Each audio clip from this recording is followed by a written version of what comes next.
2ನೇ ಸಾಮುವೇಲನು 3ನೇ ಅಧ್ಯಾಯ 1ನೇ ವಚನ ಓದಿಕೊಳ್ಳೋಣ ಪ್ರಿಯರೇ.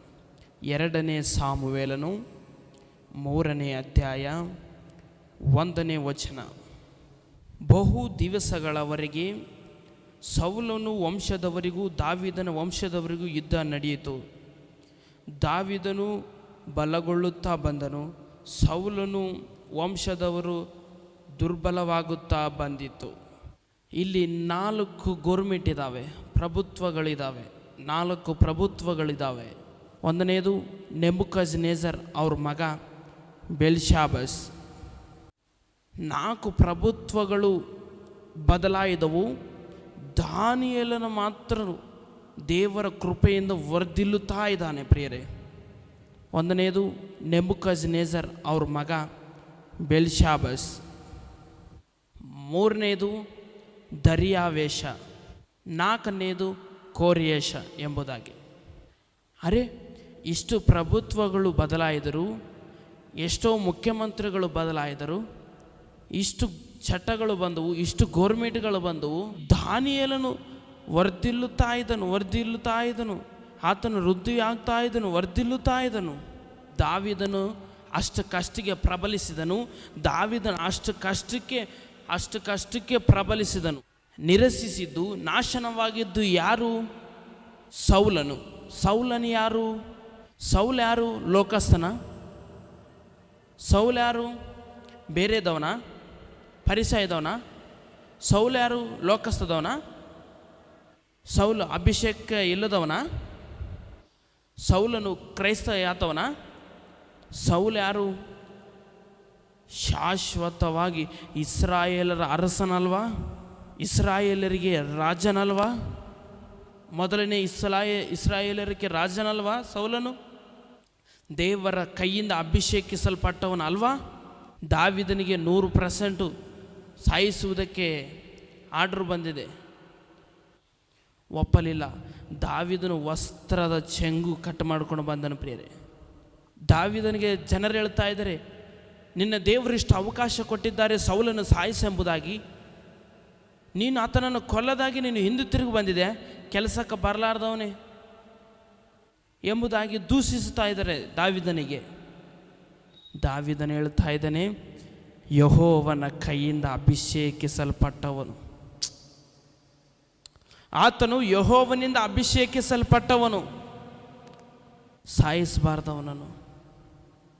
ಯಾರಯ್ಯ ನಿನಗೆ ಹೇಳಿದ್ದು? 18ನೇ ವಚನದಲ್ಲಿ ದೇವರಿಂದ ಒಂದು ದುರಾತ್ಮ ಬಂದಿಲ್ಲವಾ ಆತನಿಗೆ? ಆತನಿಗೆ ಮೇಲೆ ದುರಾತ್ಮ ಬಂದಿದೆ. ಆತನ ಮೇಲೆ ಒಂದು ದುರಾತ್ಮ ಇದೆ ರೀ. ಅದೆಲ್ಲ ನನಗೆ ಅವಸರವಿಲ್ಲ ಎಂಬುದಾಗಿ ದಾವೀದನು ಹೇಳ್ತಾ ಇದ್ದಾನೆ. ಆತನ ಅಭಿಷೇಕಿಸಲ್ಪಟ್ಟವನ ಆತನಾಗಿದ್ದಾನೆ, ನಾನು ಆತನನ್ನು ಮುಟ್ಟಿಕೊಳ್ಳುವುದಿಲ್ಲ. ಅಲ್ಲಿ 2 ಫ್ಯಾಮಿಲಿಗಳು ರೀ. ನೋಡ್ರಿ, ಸೌಲು ಮಗಳು ದಾವೀದನ ಕೊಟ್ಟನ ಇಲ್ಲ ಅಂದರೆ ದಾವೀದನು ಸೌಲನು ಮಾಮಾಳಿ ಆತಾರಲ್ಲ. ಒಂದು ಮನೆಯಲ್ಲಿ ಒಬ್ಬ ವ್ಯಕ್ತಿಯು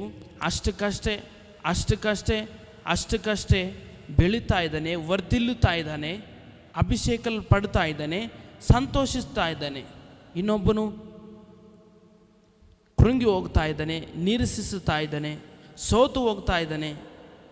ಸೋತು ಹೋಗಿ ಬಲಹೀನತದಲ್ಲಿ ಹೋಗ್ತಾ ಇದ್ದಾನೆ. ಆದರೆ ಸೌಲು ಯಾವ ಸ್ಥಿತಿಯಲ್ಲಿ ತೆಳಗೆ ಬಿದ್ದನೆಂದರೆ ಪ್ರಿಯರೇ, ಯಾವ ಹೀನ ಸ್ಥಿತಿಯಲ್ಲಿ ತೆಳಗೆ ಬಿದ್ದುಬಿಟ್ಟನು ಸೌಲನು. ಆ ಜಾತಕ ಹೇಳೋರು ಆ ದರಿದ್ರ ಒಂದು ಊರಿಗೆ ಹೋಗ್ಬಿಟ್ಟನು ಸೌಲು. ಕೆಟ್ಟವಾದಂಥ ಒಂದು ಅಸಹ್ಯವುಳ್ಳಂಥ ಊರಿಗೆ ಹೋಗ್ಬಿಟ್ಟನು ಆತನು ಸೌಲನು. ಜಾಗೃತವಾಗಿರ್ರಿ, ನೀವು ಜಾತಕ ಹೇಳೋರ ಹತ್ರ ಹೋಗಂಗಿದ್ರಿ, ಅವರೆಲ್ಲ ಸುಳ್ಳ್ರಿ, ನಂಬಾರ್ದವ್ರಿಗೆಲ್ಲ. ಜಾತಕ ಹೇಳ್ದವ್ರಿಗೆ, ಪಂಚಾಯಿತಿ ಹೇಳುವವರಿಗೆ, ಜಾತಿಗೆ ಹೇಳುವವರೇ, ಅವರಿಗೆಲ್ಲ ನಂಬಬಾರ್ದು, ಸುಳ್ಳು ಅವ್ರದ್ದೆಲ್ಲ. ಅಭಿಷೇಕಿಸಲ್ಪಟ್ಟವನು, ದೇವರಲ್ಲಿ ಭಯಭಕ್ತಿ ಉಳ್ಳವನಾಗಿರುವನು, ವಿನಯ ಭಯಭಕ್ತಿಗಳಲ್ಲಿ ಇರುವಂಥ ಸೌಲನು ಚಿಲ್ಲರವ್ರ ಬಲ್ಲಿ, ಮಾಟ ಮಂತ್ರ ಮಾಡಿಸೋರ ಬಲ್ಲಿ, ಜಾತಕ ಹೇಳೋರ ಬಲ್ಲಿ, ವ್ಯಭಿಚಾರಗಳ ಬಲ್ಲಿ ಹೋಗ್ತಾ ಇದ್ದಾನೆ ಸೌಲನು. ಬಾನವತಿ ಮಾಡುವವರ ಹತ್ರ ಹೋಗ್ತಾ ಇದ್ದಾನೆ, ಅವರ ಜೊತೆಯಲ್ಲಿ ಹೋಗಿ ತಿರುಗುತ್ತಾ ಇದ್ದಾನೆ. ಅದಕ್ಕೆ ಅಷ್ಟವಾಗಿ ಬಿದ್ದೋಗ್ತಾ ಇದ್ದಾನೆ ಸೌಲನು. ಸೌಲನು ಬಿದ್ದು ಹೋದನು. ಆದರೆ ದಾವೀದನು ಮಾತ್ರ ಅಷ್ಟಕ್ಕಷ್ಟಕ್ಕೆ ಅಭಿವೃದ್ಧಿ ಪಡಿಸ್ತಾ ಇದ್ದನು, ಸಂತೋಷ ಪಡ್ತಾ ಇದ್ದನು, ಅಭಿವೃದ್ಧಿ ಹೊಂದುತ್ತಾ ಇದ್ದನು, ಅಭಿಷೇಕ ಹೊಂದುತ್ತಾ ಇದ್ದನು ದಾವೀದನು. ಅನುಕ್ಷಣ ದಾವೀದನು ಮಾತ್ರ ದೇವರ ಆಲೋಚನೆ ಮೇರದ ಪ್ರಕಾರವೇ ಹೋಗ್ತಾ ಇದ್ದನು. ಅದಕ್ಕೆ ದೇವರು ಹೇಳುತ್ತಾ ಇದ್ದಾನೆ, ನಿನ್ನ ಮೇಲೆ ದೃಷ್ಟಿ ಇಡುತ್ತಾ ಇದ್ದೇನೆ, ನಿನಗೆ ಆಲೋಚನೆಯನ್ನು ಕೊಡ್ತಾ ಇದ್ದೇನೆ, ನಿನ್ನ ಎಡಗೈ ಹಿಡ್ಕೊಂಡು ನಾನು ನಡೆಸುತ್ತೇನೆ ಎಂಬುದಾಗಿ ದೇವರು ಹೇಳ್ತಾ ಇದ್ದಾನೆ. ಯಾರಾದರೂ ದಾವೀದನ ಹಾಗೆ ಒಂದು ಒಳ್ಳೆಯ ಹೃದಯದಿಂದ ವಿರಿಗಿ ನಲಿಗಿ ಒಂದು ಹೃದಯದಿಂದ ಇರುತ್ತಾರೋ ಅವರಲ್ಲಿ ದೇವರು ನಿವಸಿಸುತ್ತಾನೆ, ಅವರಲ್ಲಿ ಸಂತೋಷವನ್ನು ಹುಟ್ಟಿಸುತ್ತಾನೆ, ಸಂತೋಷವನ್ನು ಅಭಿವೃದ್ಧಿಯಾಗಿ ಪ್ರಜ್ವಲಿಸುತ್ತಾನೆ. ನೋಡ್ರಿ ಪ್ರಿಯರೇ, ಒಂದು ಹೂವು ತಗೊಂಡ್ರೆ ಹೇಗೆ ಪರಿಮಳಿಸುತ್ತದೋ, ಈ ಎಲ್ಲ ಸುತ್ತಮುತ್ತಲು ಪರಿಮಳಿಸುತ್ತದೋ, ಹಾಗೆ ದೇವರು ನಿನ್ನ ಜೀವಿತದಲ್ಲಿ ನಿನ್ನ ಸಂಗಡಿದ್ದು ಪರಿಮಳಿಸುತ್ತಾನೆ. ಹಲ್ಲೆಲೂಯಾ. 1ನೇ ಪೂರ್ವಕಾಲ ವೃತ್ತಾಂತ 12ನೇ ಅಧ್ಯಾಯ 14ನೇ ವಚನ, ಎ ಭಾಗ ಬಿಟ್ಟು ಬಿ ಭಾಗ. ಅವರು ತಂದ ಮಾರ್ಗಗಳವಾದರೂ ತರತರದ ರೊಟ್ಟಿ, ಅಂಜೂರು ಹಣ್ಣುಗಳನ್ನು, ಒಣಗದ ದ್ರಾಕ್ಷಿ ಗೋಜಲು, ದ್ರಾಕ್ಷಿ ರಸ, ಎಣ್ಣೆ, ಅನೇಕ ದನ ಕುರಿಗಳನ್ನು, ಇವೇ ಇಸ್ರಾಯೇಲರಿಗೆ ಮಹಾ ಸಂತೋಷವಿತ್ತಷ್ಟೇ. ಅವರು ಇಸ್ರಾಯೇಲರ ಸಭೆಗೆ ಅವರು ಕೈಗಳನ್ನು ಉಳ್ಳಾಡಿಸ್ಕೋತ ಬರ್ತಾ ಇದ್ದಿಲ್ಲ. ಅವರು ಒಳ್ಳೆ ಸಂಪ್ರದಾಯದಿಂದ ಸಭೆಗೆ ಬರ್ತಾ ಇದ್ದರು, ಒಳ್ಳೆ ವಸ್ತ್ರಗಳಿಂದ ಸಂಪ್ರದಾಯಗಳಿಂದ ಬರ್ತಾ ಇದ್ದಾರೆ. ನೋಡ್ರಿ ಪ್ರಿಯರೇ, ಇಸ್ರಾಯೇಲರು ದೇವರಲ್ಲಿ ಆನಂದಿಸುವಾಗ ಅವರು ಒಳ್ಳೆ ವಸ್ತ್ರಗಳನ್ನು ಹಾಕೋತಾರೆ. ಯಾವಾಗಲೂ ನೀವು ನೋಡ್ರಿ, ಗಮನಿಸ್ರಿ, ವಸ್ತ್ರಗಳು ಇಲ್ಲಾರ್ದೆ ಅವರು ಅಸಹ್ಯವಾದಂಥ ವಸ್ತ್ರಗಳು ಹಾಕೊಳ್ಳಲ್ಲ ಅವರು. ಸಂತೋಷವಾಗಿರುವವರು ಅವರೆಲ್ಲ ಧಾನ್ಯವು ಉಡುಪುಗಳು ಅವರೆಲ್ಲ ತಂದು ದೇವರಿಗೆ ಸಮರ್ಪಿಸುತ್ತಾ ಇದ್ದರು. ನೀವು ಸಭೆಗೆ ಕೊಡ್ತಾ ಇದ್ದೀರಾ, ನೀವು ದುಡಿದಂಥ ಧಾನ್ಯಗಳು ರಾಶಗಳು ಎಲ್ಲ ದೇವರಿಗೆ ಸಮರ್ಪಿಸುತ್ತಾ ಇದ್ದೀರಲ್ಲ, ಅವರು ನೀವು ಏನು ಸಮರ್ಪಿಸುತ್ತಾ ಇದ್ದೀರಿ ದೇವರಿಗೆ? ಯೋಚನೆ ಮಾಡಿರಿ ಪ್ರಿಯರ. ಒಂದು ಸತಲಿ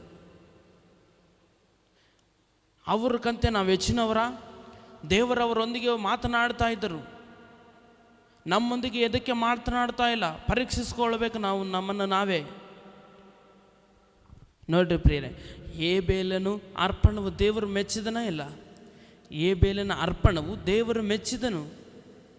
ದೇವರು ಬಲಿ ಅರ್ಪಿಸಿದಂಥ ಒಂದು ಬಲಿಯನ್ನು ದೇವರು ಮೆಚ್ಚಿದನು, ಆಹಾರವನ್ನು ಮೆಚ್ಚಿದನು. ಆ ಒಂದು ಸಂತೋಷದಿಂದ ಇರುವಂಥ ಒಂದು ಅನುಭವವನ್ನು, ಆತನ ಜೀವಿತವನ್ನು ದೇವರು ಮೆಚ್ಚಿದನು ಪ್ರಿಯರೇ. ಇನ್ನೊಂದು ವಿಷಯ ಹೇಳ್ತೀನಿ ಪ್ರಿಯರೇ, ಹೇಬೇಲನಿಗೆ ಕಾಣಿಕೆ ಕೊಡುವಂಥದ್ದು ವಿಷಯ ಗೊತ್ತಿಲ್ಲ, ದೇವರಿಗೆ ಕಾಣಿಕೆ ಅರ್ಪಿಸುವಂಥದ್ದು ಗೊತ್ತಿಲ್ಲ ಹೇಬೇಲನಿಗೆ. ಹೇಬೇಲಿಗೆ ಕಾಣಿಕೆ ಕೊಡಬೇಕೆಂಬುದು ಕೂಡ ಗೊತ್ತಿಲ್ಲ. ಆದರೆ ದೇವರು ಹೇಬೇಲ ಅರ್ಪಣವನ್ನು ಅಂಗೀಕರಿಸಿದನು ಎಂಬುದಾಗಿ ದೇವರ ವಾಕ್ಯ ಹೇಳುತ್ತದಲ್ಲ. ಹೇಬೇಲನಿಗೆ ಕಾಣಿಕೆ ಕೊಡುತ್ತೇನೆ ಎಂಬುದಾಗಿ ಗೊತ್ತಿಲ್ಲ, ಯಾವ ಮನಸ್ಸಿನಿಂದ ಕೊಡಬೇಕೆಂಬುದಾಗಿ ಗೊತ್ತು ಪ್ರಿಯರೇ. ಮೊದಲನೇದಾಗಿ ಕೈಯೇನನು ದೇವರ ಆಲಯಕ್ಕೆ ಬಂದು ಕಾಣಿಕೆ ಸಮರ್ಪಿಸಿದನು. ಅದು ನೋಡಿ ಹೇಬೇಲನು ಆಶ್ಚರ್ಯಪಟ್ಟು ನಾನು ಏನೂ ತಂದಿಲ್ಲಲ್ಲ ಎಂಬುದಾಗಿ ಓಡಿ ಹೋಗಿ ಶ್ರೇಷ್ಠವಾದಂಥ ಒಂದು ಕುರಿಮರಿಯನ್ನು ತಗೊಂಡು ಬಂದನು ಪ್ರಿಯರೇ. ತಗೊಂಡು ಬಂದು ಅರ್ಪಣೆ ಕೊಟ್ಟುಬಿಟ್ಟನು. ಆದರೆ ಕಾಣಿಕೆ ಕೊಡಬೇಕೆಂಬುದಾಗಿ ಗೊತ್ತಿಲ್ಲ, ಆದರೆ ಎಂಥದ್ದು ಕಾಣಿಕೆ ಕೊಡಬೇಕೆಂಬುದಾಗಿ ಆತನಿಗೆ ಗೊತ್ತು. ಹಲ್ಲೆಲೂಯಾ. ಕೈಯೇನೇನೋ ಬಲಿ ಕೊಟ್ಟರೆ ಶ್ರೇಷ್ಠವಾದದ್ದನ್ನು ಓಡಿ ಹೋಗಿ ಶ್ರೇಷ್ಠವಾದದ್ದನ್ನು ತಗೊಂಡು ಬಂದನು ಹೇಬೇಲನು. ಅದಕ್ಕೆ ದೇವರು ಹೇಬೇಲನ ಅರ್ಪಣವು ಹೇಬೇಲನ ಕಾಣಿಕೆಯನ್ನು ಸ್ವೀಕರಿಸಿದನು ಪ್ರಿಯರೇ. ಅದಕ್ಕೆ ದೇವಜನರ ಪ್ರಿಯರೇ, ನೀವು ಕಾಣಿಕೆ ಎಷ್ಟು ಕೊಟ್ಟಿರಿ ಎಂಬುದಲ್ಲ, ನೀವು ಕಾಣಿಕೆ ಎಷ್ಟು ಕೊಡ್ತಾ ಇದ್ದೀನಿ ಎಂಬುದಲ್ಲ, ನಾನು ಕಾಣಿಕೆ ಕೊಟ್ಟಿನಿ ಎಂಬುದಾಗಲ್ಲ, ಯಾವ ಮನಸ್ಸಿನಿಂದ ಕೊಟ್ಟಿದ್ದೇವೆ ದೇವರಿಗೆ ಎಂಬುದು ಪ್ರಾಮುಖ್ಯ. ಯಾವ ಮನಸ್ಸಿನಿಂದ ನಾನು ದೇವರಿಗೆ ಕೊಟ್ಟಿನಿ ಎಂಬುದು ಅದೇ ಪ್ರಾಮುಖ್ಯ ಪ್ರಿಯರೇ. ಒಬ್ಬ ಸ್ತ್ರೀ, ಭಾಳ ಬಡ ಪರಿಸ್ಥಿತಿಯಲ್ಲಿರುವಂಥ ಸ್ತ್ರೀ 2 ನಾಣ್ಯಗಳನ್ನು ತಂದು ಕಾಣಿಕೆ ಹಾಕಿದಳು. ಯಾವ ಮನಸ್ಸಿನಿಂದ ತಂದಳು? ಆ ಮಗಳು ಯಾವ ಮನಸ್ಸಿನಿಂದ ತಂದಳು? ಆ ಅಮ್ಮ ಯಾವ ಮನಸ್ಸಿನಿಂದ ತಂದಳು? ಒಂದು ಮಾತು ಹೇಳ್ತೀನಿ ಪ್ರಿಯರೇ, ಆ ಅಮ್ಮ ಅವರು ಹಾಕಿದಂಥ ಕಾಣಿಕೆ, ಆ ನಾಣ್ಯಗಳನ್ನು ಹಾಕಿದ ನಂತರ ಆ ಮಗಳು ಬಂದು ಮಂತ್ರದಿಂದ ಏನು ಹಾಕಿದಳೋ ದೇವರು ಪ್ರಸಂಗವನ್ನು ನಿಲ್ಲಿಸಿಬಿಟ್ಟನು. ಯೇಸು ಕ್ರಿಸ್ತನು ಪ್ರಸಂಗವನ್ನು ನಿಲ್ಲಿಸಿಬಿಟ್ಟನು. ನೀನು ಕೊಡುವಂಥ ಕಾಣಿಕೆ ಪರಲೋಕನಲ್ಲಿ ಡಿಸ್ಕಸ್ ನಡಿಬೇಕು. ಹಲ್ಲೆಲೂಯಾ. ನೀನು ಕೊಡುವಂಥ ಕಾಣಿಕೆ ಪರಲೋಕನಲ್ಲಿ ಡಿಸ್ಕಸ್ ನಡಿಬೇಕು. ನಿನ್ನ ಕುಟುಂಬ ಬಗ್ಗೆ ಪರಲೋಕನಲ್ಲಿ ಡಿಸ್ಕಸ್ ನಡಿಬೇಕು. ಏನೋ ಸೈತಾನನೇ ಖಾಲಿ ಹೊಂಟಿದೆಯಾ, ಅಬೋ ಬ್ಯುಸಿ ಆಗೀನಿ ಸರ, ನಾನು ಬ್ಯುಸಿಯಾಗಿ ಭೂಮಿ ಮೇಲೆ ಜಾಸ್ತಿ ಬರ್ತಾ ಇದ್ದೀನಿ ಎಂಬುದಾಗಿ ಸೈತಾನನು ಬರ್ತಾ ಇದ್ದೇನೆ. ಎಲ್ಲರೂ ಬ್ಯುಸಿಯಾಗಿಟ್ರೆ ಬಾಬೋ, ನಾನು ನಿಂಬಲ್ಲಿ ಬಂದಿದ್ದೇನೆ. ನನ್ನ ಸೇವಕನ ಬಗ್ಗೆ, ಯೋಬನ ಬಗ್ಗೆ ನೀನು ಆಲೋಚಿಸಿದೆಯಾ? నేను ಹೇಳುತ್ತೇನೆ, ನಿನ್ನ ಕುಟುಂಬ ಬಗ್ಗೆ ಪರಲೋಕದಲ್ಲಿ ಡಿಸ್ಕಸ್ ನಡೀಬೇಕು. ನೀನು ಕೊಡುವಂಥ ಕಾಣಿಕೆಯು ಪರಲೋಕನಲ್ಲಿ ಡಿಸ್ಕಸ್ ನಡೀಬೇಕು. ಯೇಸು ಕ್ರಿಸ್ತನು ವಾಕ್ಯ ಹೇಳುವಾಗ ಅಕಸ್ಮಾತ್ರವಾಗಿ ಮೆಸೇಜ್ ನಿಲ್ಲಿಸಿಬಿಟ್ಟನು. ಮೆಸೇಜ್ ಅಂದರೆ, ವಾಕ್ಯವಂದರೆ ಯೇಸು ಕ್ರಿಸ್ತ ಅಂದರೆ ವಾಕ್ಯವು. ನನ್ನಲ್ಲಿ ವಾಕ್ಯವು ಯೇಸು ಕ್ರಿಸ್ತನೇ ಒಂದು ಮಂತ್ರವಾಗಿ ಮಾರ್ಪಟ್ಟನು. ಇನ್ನು ಹೇಳ, ಮೂಡ್ ಕ್ರಿಸ್ತನು ಮೂಡ್ ಆಫ್ ಒಳಗೆ ಹೋಗ್ಬಿಟ್ಟನು. ಅಲ್ಲಿದ್ದರು ಸ್ವಲ್ಪ ಮಂದಿ ಹೇಳ್ತಾ ಇದ್ರೆ, ಅರೆ ಏನಾಯಿತು, ಆತನು ಮೂಡ್ ಆಫ್ ಒಳಗೆ ಹೋಗ್ಬಿಟ್ಟನು, ಏನೋ ಆಯಿತು? ಯೇಸು ಕ್ರಿಸ್ತನ ಬಲ್ಲ ಬಂದು, ಬೋಧಕನೇ ಚಪ್ಪಳ ತಟ್ಟುತ್ತಾ ಬೋಧಕನೇ ಎಂಬುದಾಗಿ ಬರ್ತಾ ಇದ್ದಾರೆ. ಬೋಧಕನೇ, ಈ ದೇವಾಲಯವು 42 ವರ್ಷ ಏರೋದನ್ನು ಕಟ್ಟಿದನು ಎಂಬುದಾಗಿ ಹೇಳ್ತಾ ಇದ್ದಾರೆ. ಎಷ್ಟು ವಿಚಿತ್ರವಾಗಿ ಕಲ್ಲುಗಳಿಂದ ಕಟ್ಟಿದನು ನೋಡ್ರಿ, ಕಲ್ಲಿನಿಂದ ಯೇಸು ಎಂಬುದಾಗಿ ಹೇಳ್ತಾ ಇದ್ದಾರೆ ಶಿಷ್ಯರು. ಮೂಡ್ ಆಫ್ನಲ್ಲಿರುವಂಥ ಯೇಸು ಕ್ರಿಸ್ತನಿಗೆ ಡೈವರ್ಟ್ ಮಾಡ್ತಾ ಇದ್ದಾನೆ. ಅಂದರೆ ನೀನು ಎಷ್ಟು ಕೊಟ್ಟಿದ್ದಿ ಅಂತ ಮುಖ್ಯವಲ್ಲ, ಯಾವ ಮನಸ್ಸಿನಿಂದ ಕೊಟ್ಟಿದ್ದಿ. ದಾವೀದನು ಈ 12ನೇ ವಚನದಲ್ಲಿ 12 ಗೋತ್ರಗಳಿದ್ದವು. 12 ಗೋತ್ರಗಳಿದ್ದವು ಪ್ರಿಯರೇ. 12 ಜನ ಕಲಿತಾ ಇದ್ದರು. ದಾವೀದದು ಯಾವ ಗೋತ್ರವು? ಯೂದ ಗೋತ್ರ. ಒಂದೊಂದು ಗೋತ್ರದಿಂದ 12 ಗೋತ್ರಗಳಿಂದ ಬಂದು ದಾವೀದನಿಗೆ ಭೇಟಿ ಆಗ್ತಾಯಿದ್ರು. ದಾವೀದನಿಗೆ ಒಂದು ಸಂತೋಷ ಉಂಟಾಗ್ತಾ ಇತ್ತು.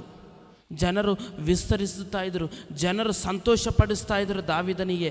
ಅದಕ್ಕೆ ದಾವೀದನು ಕೂಡ ಬಹಳ ಸಂತೋಷ ಪಡ್ತಾ ಇದ್ದಾನೆ ಜನರು ನೋಡಿ. ಅಷ್ಟು ಮಂದಿ ಜನರು ನೋಡಿ, ಆ ಗೋತ್ರದಿಂದ ಒಂದೊಂದು ಗೋತ್ರದಿಂದ 12 ಗೋತ್ರದವರು ಎಲ್ಲರೂ ಒಬ್ಬೊಬ್ಬರಾಗಿ ಬರ್ತಾ ಇದ್ದರು. ಅದು ನೋಡಿ ಸಂತೋಷ ಪಡ್ತಾ ಇದ್ದನು ದಾವೀದನು. ಎಲ್ಲ ಹಣ್ಣುಗಳು ಹಂಪುಗಳು ಎಲ್ಲ ತರ್ತಾ ಇದ್ರು ದಾವೀದನಿಗೆ. ಎಲ್ಲ ರಾಶಿಗಳು, ಧಾನ್ಯಗಳು, ಕುರಿಗಳು, ಕೋಳಿಗಳು, ಮೇಕೆಗಳು, ಎಲ್ಲ ಧಾನ್ಯ ದವಸು ಎಲ್ಲ ತಂದು ಕೊಡ್ತಾ ಇದ್ದಾರೆ ದಾವೀದನಿಗೆ. ಅದು ನೋಡಿ ದಾವೀದನು ಸಂತೋಷ ಪಡ್ತಾ ಇದ್ದನು. ಅವರೆಲ್ಲರೂ ತಂದು ತಿಂದರಂಥ ಪ್ರಿಯರೇ. ಅಲ್ಲಿ ದಾವೀದನ ಬಳಿ ಕೂತು ಎಲ್ಲರೂ ಭೋಜನ ಸ್ವೀಕರಿಸಿದರು. ಪ್ರಿಯ ದೇವಜನರ ಮಕ್ಕಳೇ, ಇದು ಹಳೆ ಒಡಂಬಡಿಕೆಯಲ್ಲಿ ನಡೆದಂಥ ಘಟನೆ ಇದು ಎಲ್ಲ ಅವರಲ್ಲಿ ಸಂತೋಷ ಪಡ್ತಾ ಇದ್ರು. ಹೊಸ ಒಡಂಬಡಿಕೆಯಲ್ಲಿ ನಾವು ಕ್ರಿಸ್ತನನ್ನು ನಂಬಿಕೊಂಡು ಆತನ ರಕ್ತದ ಮೂಲಕ ನಮ್ಮ ಪಾಪಗಳನ್ನು ತೊಳೆಯಲ್ಪಟ್ಟವರು. ನಾವು ಎಷ್ಟು ಧನ್ಯರು, ನಾವೆಷ್ಟು ಸಂತೋಷ ಪಡೆಯಬೇಕು ಆತನಲ್ಲಿ. ಅದಕ್ಕೆ ಪ್ರಿಯರೇ, ದೇವರಲ್ಲಿ ಸಂತೋಷವನ್ನು ಹುಡುಕ್ಯಾಡ್ರಿ, ದೇವರಲ್ಲಿ ಆನಂದವನ್ನು ಹುಡುಕ್ಯಾಡ್ರಿ, ದೇವರಲ್ಲಿ ಬಾಧೆಯನ್ನು ಹುಡುಕ್ಯಾಡ್ರಿ, ದೇವರಲ್ಲಿರುವಂಥ ಪ್ರತಿಯೊಂದು ನೀವು ಹುಡುಕ್ಯಾಡ್ರಿ.